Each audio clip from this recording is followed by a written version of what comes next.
journey beyond imposter syndrome.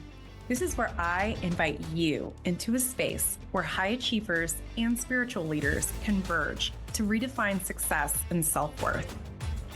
By sharing transformative stories and engaging with thought leaders, this podcast serves as a roadmap for navigating the complexities of imposter syndrome. It's an intimate look into overcoming personal barriers tailored for those who value wisdom, leadership, and intuition in business and life. Join me at the Humble Warrior Podcast with Alani Bankhead. Welcome to the Humble Warrior Podcast. I'm your host, Alani Bankhead, and I'm so excited to get to talk to Parissa Behnia today. Parissa is the founder of Sixth Sense Strategy, where she advises change agents, disruptors, and visionaries and help them be seen with their intentions. She's an author, speaker, all the normal things overachievers do. Guys, welcome, Parissa. Thank you so much for coming today and taking some time to chat with us. Tell us about you. Oh my goodness. First of all, thank you so much for inviting me to connect with you today. You and I have Charmaine Melton in common, and anyone who knows Charmaine, I figure is family, just like I consider Charmaine family. Who am I? I am at my heart a contrarian. And it took me a long time to fall in love with the contrarian within. If we were to step in the Wayback Machine, it's 9 bajillion years ago. I've just graduated from business school and I have my first big girl corporate job. And it was exciting and I was learning so much. And very quickly, I was always the person that said, "Hey, I know my job description is in the shape of a square, but could it be a circle? Could it be a triangle? Could it be a rhombus? Could it be a..."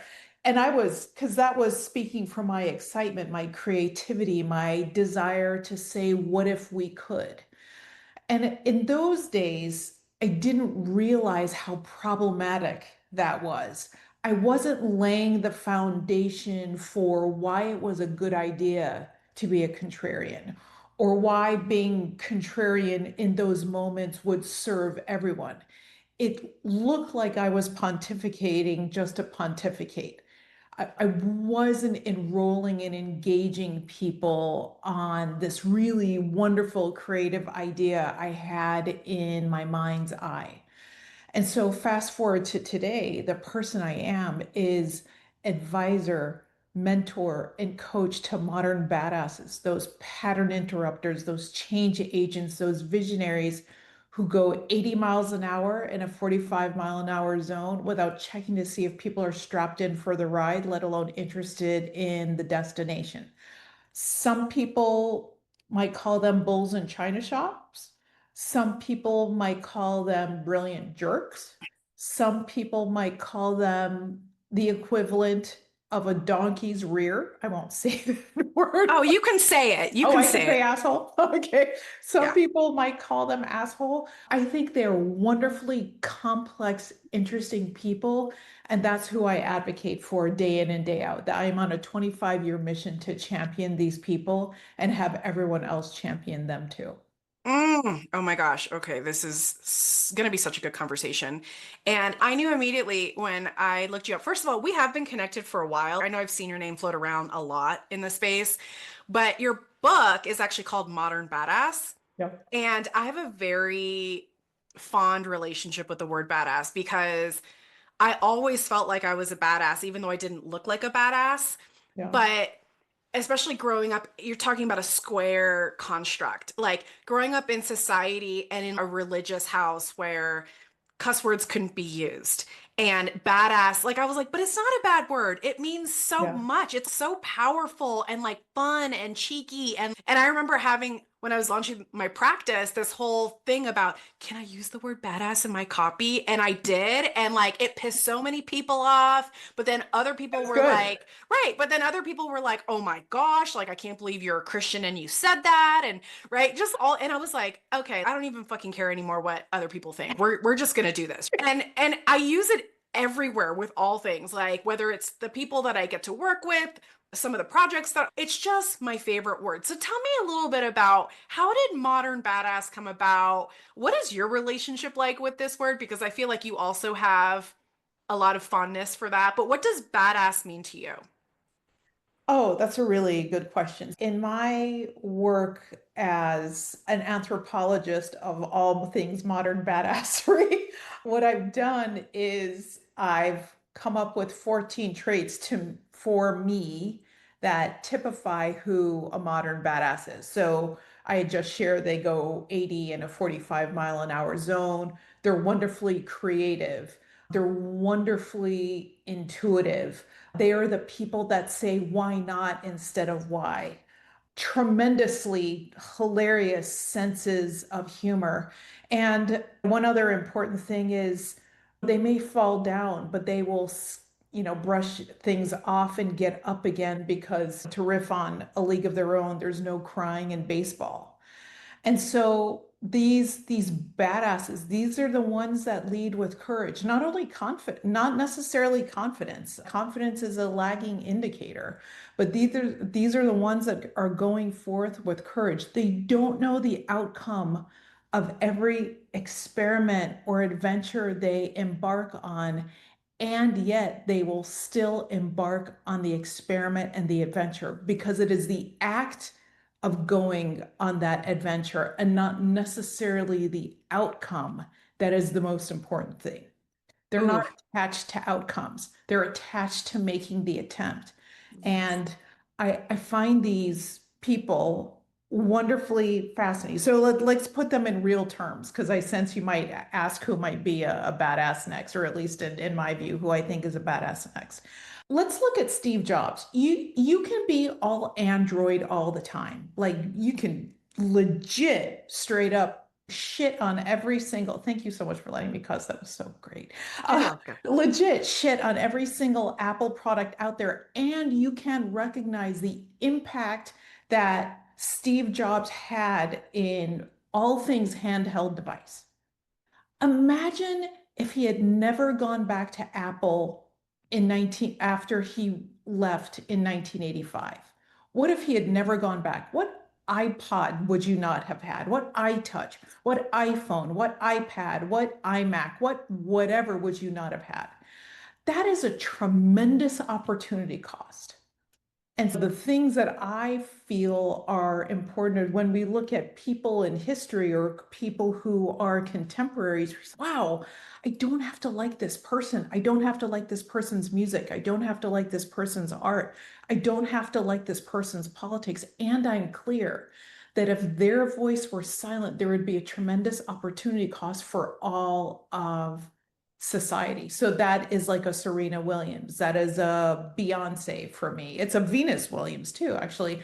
An Edison, an RBG, a Margaret Thatcher, a Malala Yousafzai, a Sarah Blakely. What would have happened if they didn't exist? And Mm, that's the thing that I like to play with in terms of badassery is I will continue to advocate for the contrarian, for these visionaries, because there have been some in time that in however whatever time that have been silenced that you and I will never ever know about because someone sidelined them. yes. Oh my gosh. So this is 100% in line with my audience, right? So a humble warrior is a visionary high achiever who struggles with self-doubt and imposter syndrome, right? Not because they themselves are deficient, but because when you're a visionary, to your point, the rest of the world thinks you're crazy. Yeah, But your charge is to bring that vision to life. And so I love that you actually mentioned, and I'm going to get this phrasing wrong, but you said it's really not about, was it the achievement, but it's like leading with the courage that's more important, right? yeah, And what I love about that pivot is that you're actually injecting fear into the equation because 100%. courage requires fear to be present first in order for you to muster the courage to do the thing. So, a modern badass, as you've explained it, is not just someone who like fearlessly goes forward and does the thing. They have the fear, they first have to understand who they are, which is the Right, contrarian. You are the visionary, however you want to dress it up, but you're there to create a different reality through creativity. And so often, because the world wants to keep us in that box, we might right. stifle our own creativity to fit in that box. But of course, you and I know in the long term, that doesn't work for anybody because A, you're not creating the thing you were meant to create. Society does not get the solution that it needs. You're miserable. And so I always joke, I'm like, your destiny is either going to drag you by the hair to it or you can go willingly. So which one is it going to be? So I love that. Now, as you describe what a modern badass looks like, in your story in particular, you went into this corporate gig like so enthusiastic as we all do, right? What kind of self-doubt or struggles did you come up against as you were like breaking that box open? Yeah. And I am clear on who I was 29 years ago post business school. And I have love for her. I have affection for her. I have empathy for her. So what I'm going to share is not sitting in judgment of myself. I was a jerk. And I was a jerk because I didn't have environmental awareness, not because I woke up every morning and said, it'd be awesome to be a jerk today. I did not realize or appreciate how much connection was required for faith and trust. I thought because I was delivering numbers that that was sufficient. And I found it confusing to hear, you know what, you're so smart. We want you to do all these things. And I was put on all these arcane projects all the time because they knew I liked it. They knew I was smart. They knew I was creative. But at the same time, they wanted me to be like everybody else. They're like, could you just tone it down? And that for me at the time was confusing. I'm like, that's like asking someone to be a little pregnant. Like I'm either myself or I'm not myself. Like you can't cut me in half. And so who I was at the time, I was so frustrated and was so confused by what I heard. I didn't have the language to ask for help. I didn't know how to ask for help so that someone could break it down for me and say, oh, okay, this is what you mean. I didn't know how to ask for help. And at the same time, they didn't know how to lead me.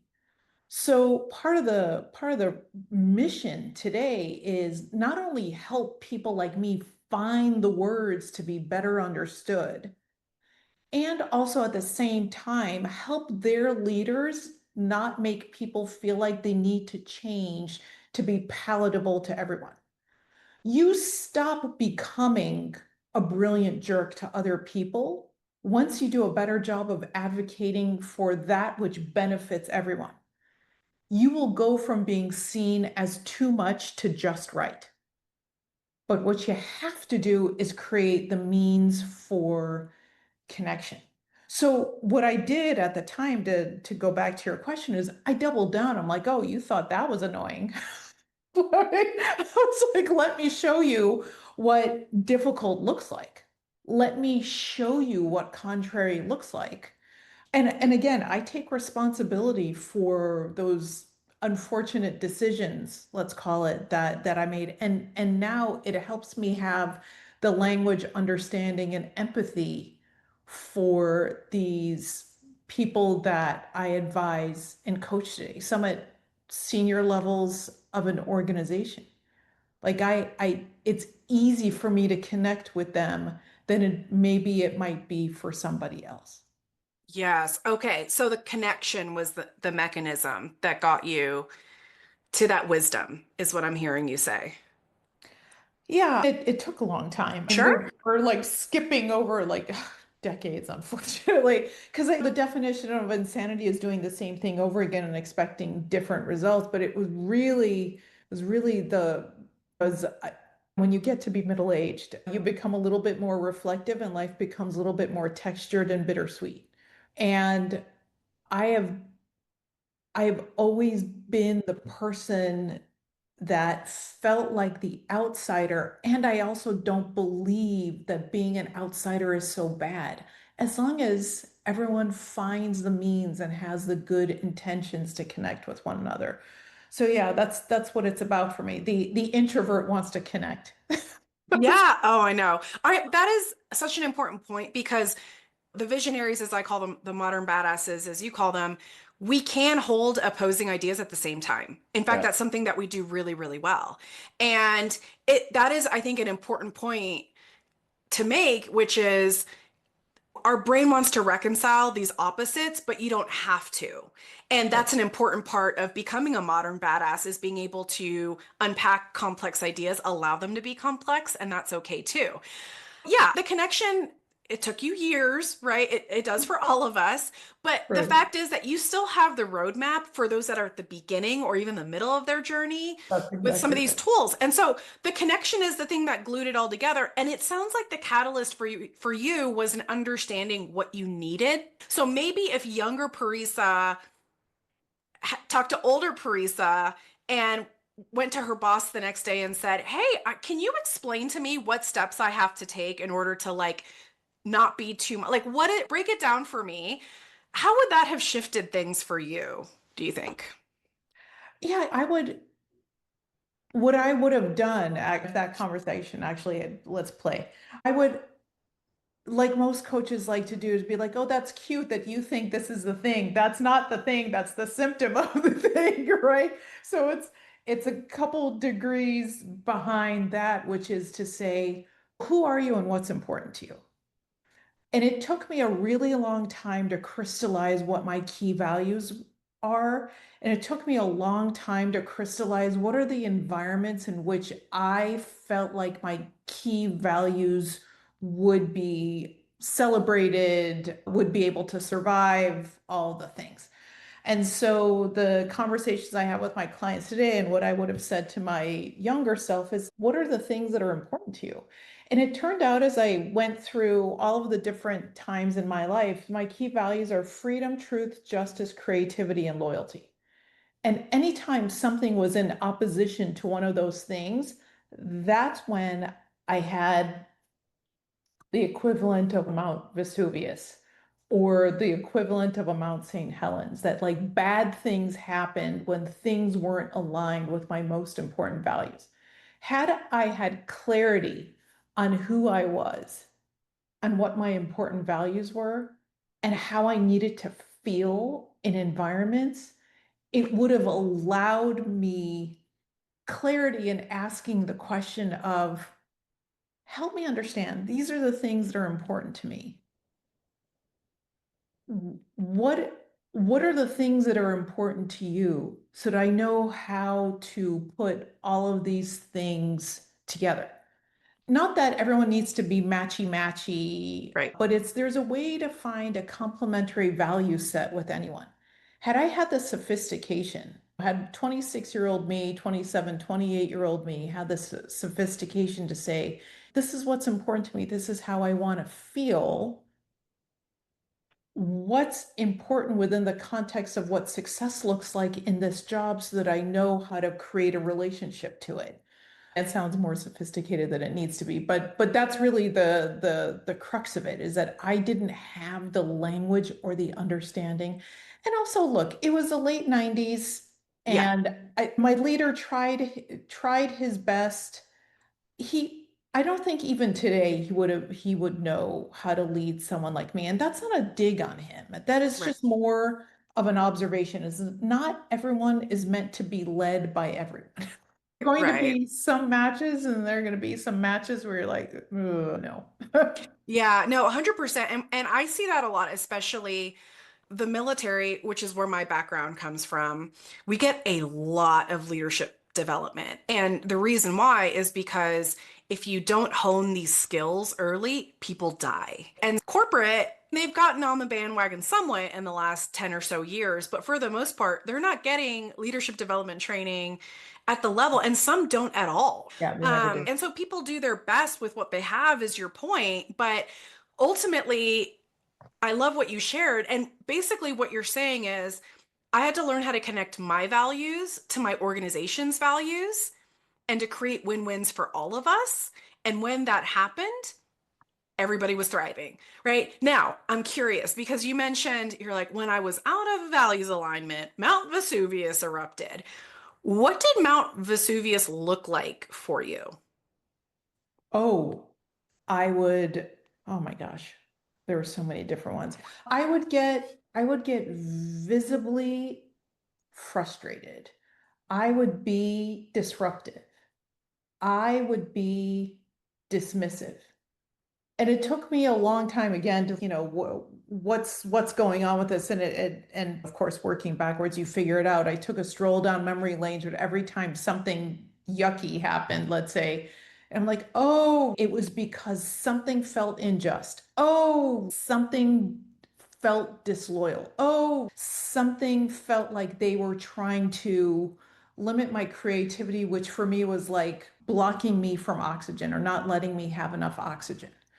And that's when I showed up as my worst. That's when I became destructive. That's when I became someone who was not pleasant to work with. Because it just felt like a violation of who I was as a person, which in a work environment, not great. Now, did I physically harm people? No, but lots of people got a tongue lashing, which was not necessary. And so the it's so now what I do with my clients as well as for me is get clear on what the triggers might be of what Mount Vesuvius might be coming. What happens in the room? How is your body responding to something that it instinctually knows that you might not like? And it senses it before your mind gets it. How good are you at listening to your intuition? And so now I know that when I tap my feet or tap my fingers, I'm like, oh, uh-oh. And then I do a quick scan, like, why am I doing this? I'm like, oh, my body is telling me that something is about to go pear-shaped and it's time to take action. It's that's useful, and I wish I had those tools back in the day. Sure, sure. And like you said, we're still empathetic and we still love that version of you because she's Oh doing the yeah. best that she could. Yeah. Now, I have to ask a selfish question because I get the feeling that you're a high D on the disc. Or have you taken the disc by chance? I've taken the free version Yeah. of the disc and I am practically Captain D. Like I have Yeah. a cape. Okay. Okay. I love it. So for those who don't know what the DISC is, it's a leadership assessment tool that measures.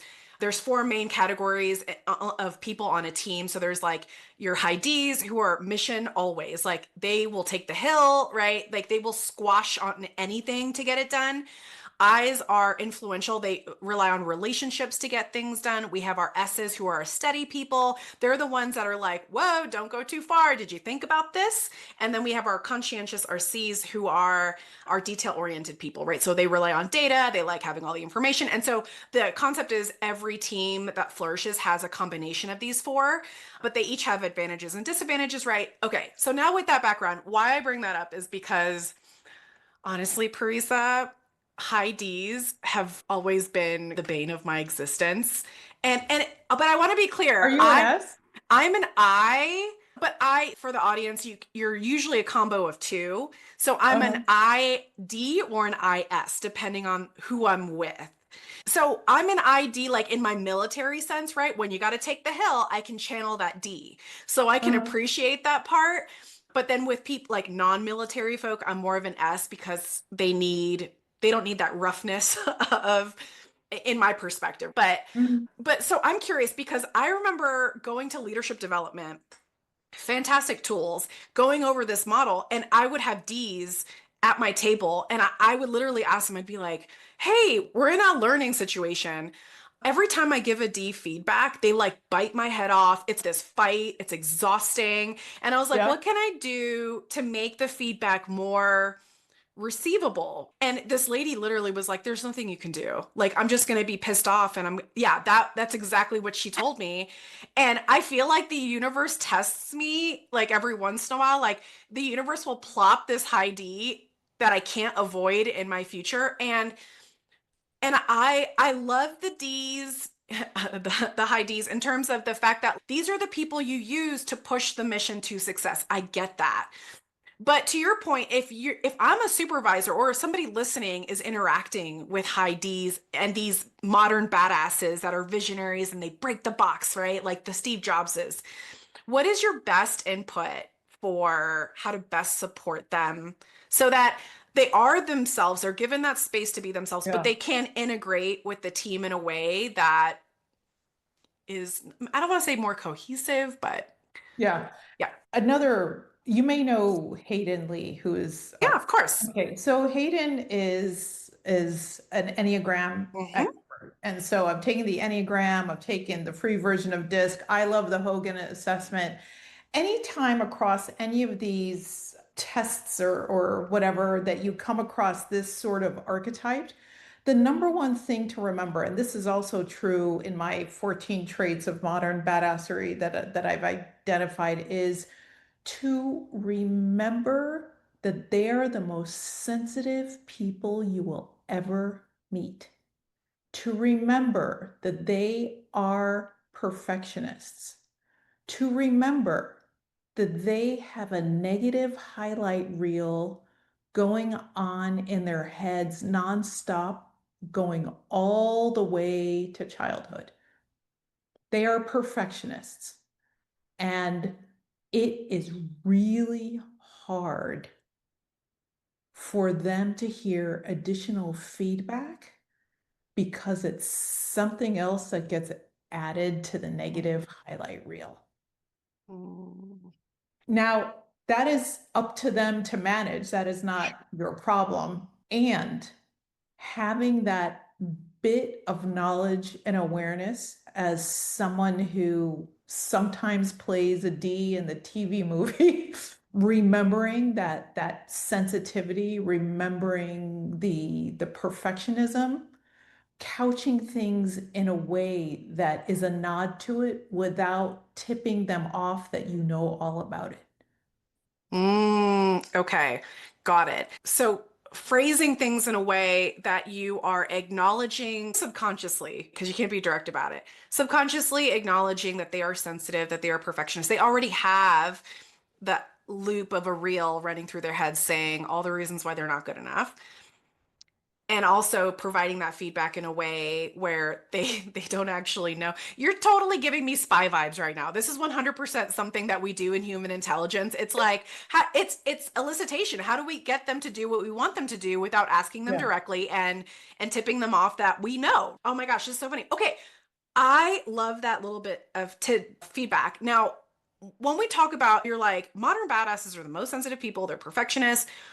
What is the genesis? Do you see a theme across modern badasses in terms of was it something in their childhood? Like what are the conditions in which a modern badass is grown? That's I don't know how to answer that question. That's almost like saying what are the conditions in which someone is a D or what makes someone an S. I kind of think I am by no means someone with a background in psychology. Sure. For me, focus group of one, I feel like it's a nature nurture thing. When I go back to my childhood, I was stubborn. I was very stubborn. I was also very creative. I was a kid that would do things that were a little weird. I was just off in my own imaginary place. And I was defiant, not defined within the context of an immigrant household. In an immigrant household, you're not allowed to be defiant. But like within that household, I was defiant. I remember saying no to my mother in a way that made her eyes bulged out of her head. Like that degree of being at 3 or 4 years old, like standing up to my mother and telling her that I absolutely would not do something. And I was unequivocal about it.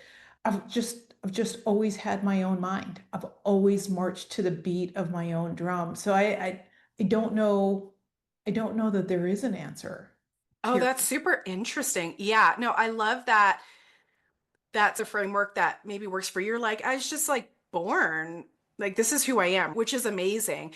And I find that fascinating in the context of the work I do because the the imposter syndrome in the work I have done actually is born more from a certain event that emphasized that self-conscious running that thought that's constantly running through your head that you're not good enough. Oh, for sure. There are things that you're born with, and then there are environmental factors, there might be traumas, there might be situations that live with you and shape who you are. And then that's a matter of choice to continue to live with those things, or a matter of choice to say, okay, I am complete. I no longer need these things. So I'm with you. It's a blend. Totally, totally. Now let's talk about, we've talked a lot about like how awful it feels, right? When you're like on the out, like the problem, right? But the solution, so as a creative, we know that creatives experience quite a bit of flow state, right? And so for you, when you're operating completely in alignment with your values, what does that look and feel like for you? Oh my goodness. I am happiest when I am in creation mode. I am happiest when I'm standing in front of a whiteboard, real or imagined, asking the question that starts with, what if we could blank? What if blank? And knowing that with these dry erase markers and an eraser, you just can keep on creating and creating and creating, creating. If someone could pay me to just create and answer the what if we could question, I would be delighted. That would be the best possible world to live in. You don't, for now, you don't get taken to jail for asking a question. You don't get taken to jail for being creative. Sorry, I had to You be said for now, for now. for now. You don't get taken to jail for being creative. You don't get taken to jail to imagine what's possible. That's why I love working with these visionaries. I'm like, oh my God, how did you come up with this? Like, how did you conceive of this? Being in that space with them, like, wow, I am astonished. It's fun to be a passenger on that ride. It's also fun to be the person that's designing the adventure. Yeah, you, me, a whiteboard, have at it. Yeah, that's it. So for the person who resonates with your concept of a modern badass and they're like, "Oh my gosh, I think that's it." I feel like modern badass is a lot what you were saying early on. Things feel very like bull in a china shop for a long time. So what had to happen for you to come to this place of realizing when I'm standing in front of a literal or figurative whiteboard saying, "What if we could?" and then you go to town and get creative. What happened for you to bridge that gap? What a degree of self-reflection and honesty. So how I came to coaching and advisory was I've always been that person. I always had the gray hair before I legit had the gray hair. And it was, what if I gave myself to permission to be that person? What would change if I allowed that to be true? When I opened that door, that's when things started to shift. This idea of modern badassery has only been around for 5.5 years. It came to me when I was in for PC in Rich Lichtman's community. There was something we did as a group, and I started thinking about the people that were alienated. I was started to think about the people who were set aside, and it just iterated and iterated and iterated. And giving myself permission to create and iterate has been fantastic. Now, to your early point, there are a lot of people that look at me and they say, they're all just toxic. They're all just assholes. You can't change somebody like that, or they should all change, or they should all whatever. I get a lot of doubt. I get a lot of doubt all the time. It is an uphill battle that I'm on. And I'm still clear that this is what I'm meant to do. I love that so much. So, self-reflection and honesty, super powerful tools. And what if I gave myself permission to just be that person? What would happen? And I love that you said that because that's a journey we're always on, right? Is you feel the desire to want to be something greater than what you currently are. And then you feel that fear. I always say it's like a tension of like fear and excitement, right? Of, oh my gosh, like what if I could do that? But that Right. would be so scary. And what would people think and all that normal stuff, right? And then you do have to give yourself permission. And it's funny because a lot of times in my coaching practice, it starts with people being like, can I really do that? I'm like, yeah, you can do it. And then they go do it. And they're like, I just needed someone to give me permission. And I'm like, great, let's work on you giving yourself permission, right? Yeah. That's building in those processes. But sometimes you do need that support from a therapist, Yeah. coach, or a consultant, right? Yeah. But that is so good. And I appreciate the candor around what other people think about the modern badass. And this is where, again, I'll be fully open kimono because I definitely don't agree that they need to go away, they need to change. I know that they serve a powerful function. It can just be really draining sometimes when I'm interacting, maybe with like a Yeah. less healthy version of a modern badass who hasn't done that introspection and understand. I don't know if it's like rough edges or what, but the point is, so when it comes to giving yourself permission to be that person and fully unleashing, what steps did you have to go through to like fully realize that? Like if someone's listening to this and they're like, I'm at that point, Parissa, like I'm ready to give myself permission to be a modern badass, what mechanically has to happen in their brain or in their body or in their Yeah. to-do list? I love that. And thank you also for bringing up that point about how some people can be draining. Someone who is an unhealthy D can be draining. Someone who is actually any unhealthy I, S, or C can be draining. I find some full-on S's draining. I'm Makes just sense. Makes sense. transparent. But it's that expression to whom much is given, much is expected. So I think being this visionary, this change agent is a wonderful gift. You are to be a steward of that gift. And what that means is recognize what is required of you to connect powerfully with other people, to go back to that connection point earlier. Who do I have to be understood by the person on the other side of the table so that they appreciate me instead of saying, ugh, this asshole again? What do I have to do? How do I have to show up? How do I engage? How do I show up in curiosity, not only about myself, but that person on the other side of that table to invite them to be curious about me? Mm, So that's part of that permission is okay, if I am cool with being this contrarian, it's not meant to be at the expense of someone else's experience. It's meant to also be celebrated by someone else. How do you do that? You allow them to see you for who you are. You share with someone what your most important values are, why they're your most important values, what makes you excited, why those things make you excited so that someone says, oh, now I get it. yeah, yeah.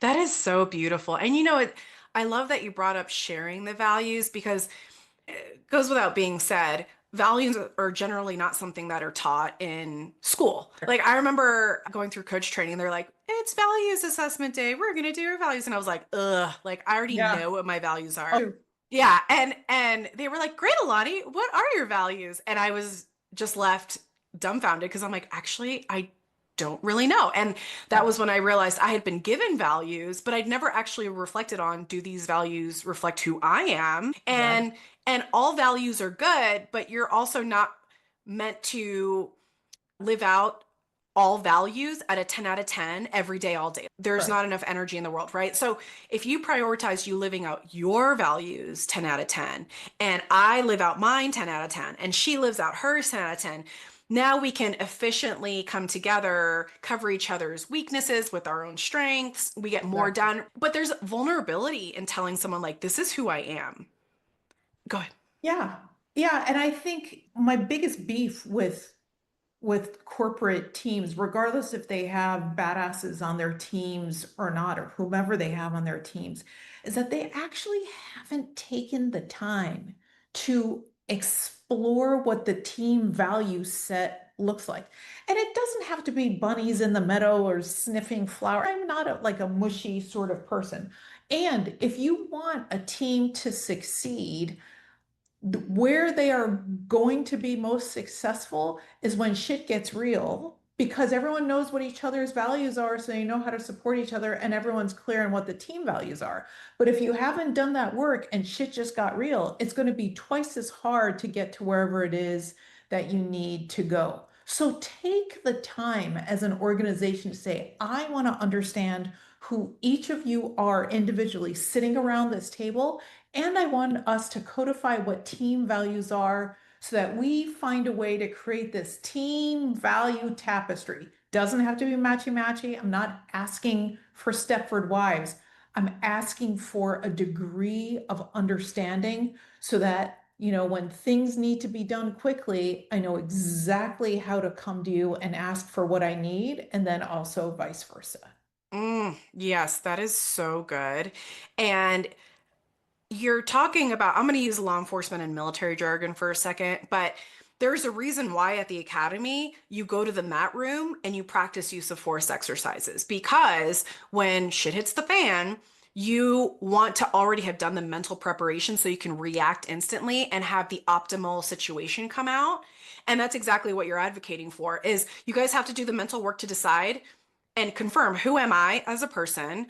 Who are we as a team? How do I incorporate myself into that overall team mission? And what are we working towards? And then when shit hits the fan, you guys already know everybody's role, the strengths they bring to the team, even their weaknesses, right? And I know not that I've been bagging on D's or like the modern No, badasses I know. today, but because I have a lot of D and that modern badass in my own personality. But I do tell people sometimes, I'm like, hey, I recognize my kind of toxic trait is I can be a little bit rough around the edges when I'm talking to people about stuff. And it's not meant to be offensive. I'm just a direct communicator because I want to make sure that people are not confusing what I'm saying. There's no reading Right. between the lines with Alani, but just the acknowledgement of, I know that sometimes I can rub people the wrong way and I don't want to. So let me know if you have feedback for me. But otherwise, Yeah. my goal is the same as yours, which is advancing the mission. We just do it in different ways. Oh my gosh, this is so good. I could seriously talk to you all day about this stuff. I love it so much.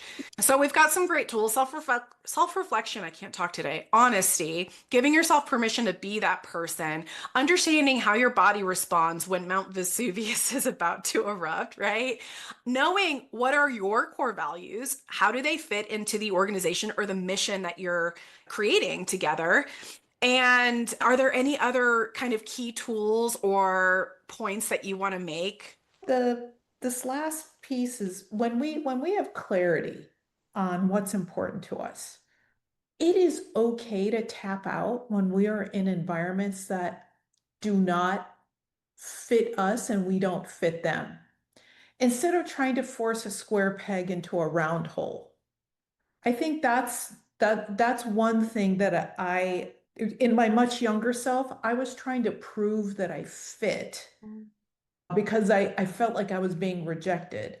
Had I understood the reframe of they're all lovely people, just like I'm a lovely person, we just don't fit together. Had I had that awareness, then I wouldn't have had the lingering pain or the confusion. That's okay. This is not for me. I will find the environment that is for me. It is okay to tap out. I wish people wouldn't try to prove that they fit somewhere when they know in their spirit that they don't. It's not personal. All It right. really is not personal. It's just not your room. Yes. Okay, you hit a very tender spot for me. And I love that you're bringing this up because again, here's a juxtaposition you're presenting, that you are not a square. You are a hexagon, you are a insert whatever cool, fun shape that you see yourself as, right? And the world does try to put you in some kind of box. They want to understand you, right? So how do you hold that with that tension of, hey, it's okay when you're really not a good fit for the environment, and how to let go and stuff. So for you, what is the delineator between I am a modern badass and I am here to be outside the box so that I can push things to another level versus it's time to tap out? Yeah, it goes back to what is my body saying to me? It goes back to how do I feel? It goes back to do I feel drained? Do I feel confined? And actually, I would submit to you that these are reflections regardless of being a badass. We everyone has moments where they look around the room and you're like, I'm not certain that this is for me, but people stay silent because they don't want to make waves. Right. And if we all gave ourselves the permission to be honest with, is this actually my room? Are these actually my people? Am I happy? Do I feel high energy when I'm in this room or whatever it is that is someone's metric? Like I'm not Right. attached to what that is. Sure. Tap out. I have tapped out. I have learned how to tap out without it being personal. Not for me. Totally. Totally. Oh my gosh, this is so good because as a modern badass, you do have a calling, right? And we know that the modern badass is going to achieve their calling at the end of the day. And the question is this the right place for me to do that or not? And maybe it is for a little while, and then you grow and it's time to expand to something different. And one thing I definitely see a lot of is when people have the awareness of that feeling, but it is scary and hard to tap out because you know this reality, right? This is dysfunctional, but I can manage this dysfunction. Mm. Where Opportunity cost. 100%. Whereas all they're thinking about are the barriers of if I leave this job, what am I going to do for money? Who would take me? Understandable. All that kind of stuff. Understandable. And I know one of the things I find helpful with clients that are in the space where they have the awareness of, oh, I really hate it here, is as soon as they make a decision that, nope, I'm leaving, now I come up with an off ramp, a plan to honor myself and my company on the way out. That seems to help. But do you have any other tools to help people as they're transitioning so that, like you say, honoring the ability to tap out and feel good about it and know that it's the right thing to do? Yeah, a couple of instances with some clients. When we talk about like the immediate circumstances, it's hard to create that tapping out movement.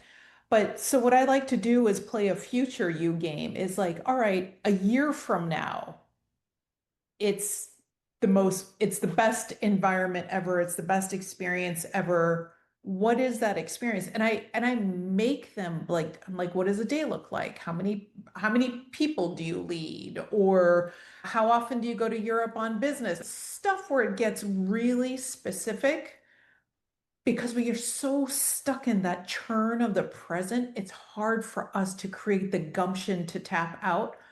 But when we see something amazing in our mind's eye, you're like, yeah, I'll have some of that. And then to your point about the off ramp, then that's what I'm moving towards. I'm moving towards future me. I'm creating the circumstances for future me. What are the steps I need to take in the present for future me to happen? That becomes an easier conversation to have. Oh my gosh, I love that we ended on this because visioning is one of the most powerful tools we can use is imagining with specificity the future that we want to create. Because there are so many times I know you've experienced this too when you ask people and they're like, I don't know, right? And it's of course you don't know where you're going because if you can't imagine what's possible, you can't create it. You don't know Right. what direction you're going in. Oh, that is so good. So, Parissa, this has been amazing. Are there any final words that you would like to leave for the Humble Warrior community? I'm just so grateful to be in this space with you. I've so enjoyed this conversation today. I've enjoyed this exchange of ideas, and that's what badassery is all about. In its best form is an exchange and celebration of ideas, even when they differ from your own. Oh, that is so good. And I know people are going to want to connect with you. So where can they find you? They can find me on LinkedIn, and my website is sixthsensestrategy.com. And I also have a modern badass quiz on my website. It's a 7-question quiz, and you find out where you are on the modern badass curve when you take the quiz. Oh, that is so good. I'm going to go over and check it out actually myself. So, thank you so much, Parissa, for coming today. It's been such a treat getting to talk to you about your incredible life story and the important work that you're doing because modern badasses are the ones that push the world forward. Always, always, always. So, Humble Warriors, if you're looking for more resources, check out my life purpose exercise freebie. And I'm actually going to include my values assessment because that's also on the website. We Nice. have video prompts for you to help guide you. And you can check out my book, The Least of Us, How Your Imposter Syndrome Points to Your Greatest Power, available at all major book retailers. So until next time, Humble Warriors, please remember the world needs who you were made to be. Thank you for joining us today on this journey to discover how you can harness your self-doubt to work for you.